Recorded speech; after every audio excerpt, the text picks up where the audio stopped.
Hi అండి, అందరికీ నమస్కారం. Welcome back to our channel. Bapatla జిల్లాలో గడిచిన 24 గంటల్లో 54.6 మిల్లీమీటర్ల వర్షపాతం నమోదైనట్లు వాతావరణ శాఖ అధికారులు తెలిపారు. అత్యధికంగా చినగంజం మండలంలో 35.4, అత్యల్పంగా రేపల్లి ఇంకొల్లు మండలంలో 1.2 మీటర్ల వర్షపాతం నమోదైనట్లు తెలిపారు. కారంచేడు మండలంలో 2.2, కొల్లూరు మండలంలో 1.4, వేటపాలెం మండలంలో 13.2 మిల్లీమీటర్ల వర్షపాతం నమోదైనట్లు తెలిపారు. ఉపరితల ఆవర్తన ప్రభావంతో రాష్ట్రంలో 5 రోజుల పాటు వర్షాలు కురుస్తాయని ఐఎండీ వెల్లడించింది. అల్లూరు సీతారామరాజు, రాయలసీమ జిల్లాల్లో పిడుగులతో కూడిన భారీ వర్షాలు కురుస్తాయని తెలిపింది.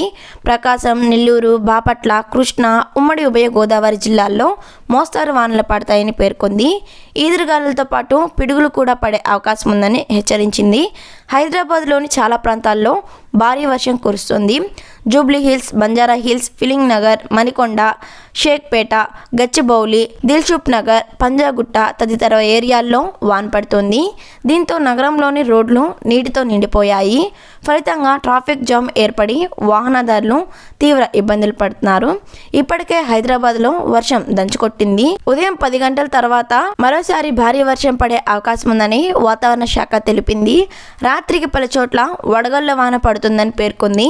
మరోవైపు హైదరాబాద్తో పాటు పలు జిల్లాల్లో 5 రోజుల పాటు వర్షాలు కురుస్తాయని ఇప్పటికే ప్రకటించింది. ఇక వర్షాలపై సమీక్ష నిర్వహించిన సీఎం రేవంత్ రెడ్డి ప్రజలు ఇబ్బంది పడకుండా చర్యలు చేపట్టాలని అధికారులను ఆదేశించారు. రాష్ట్రంలో 5 రోజుల పాటు భారీ వర్షాలు కొనసాగుతాయని ఐఎండీ వెల్లడించింది.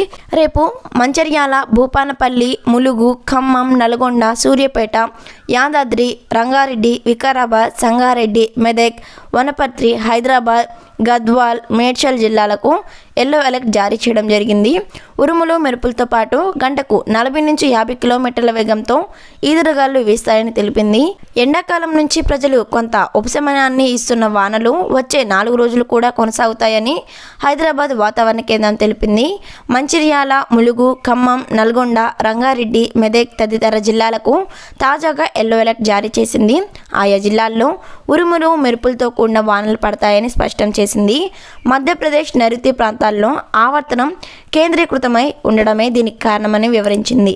సో చూసారు కదా వ్యూవర్స్, ఇలాంటి ఇన్ఫర్మేషన్ వీడియోస్ కోసం మన ఛానల్ని సబ్స్క్రైబ్ చేసుకోండి. మరి మీ ఊర్లో అనేది వర్షం పడుతుందా లేదా అని కామెంట్ చేయండి. Thanks for watching.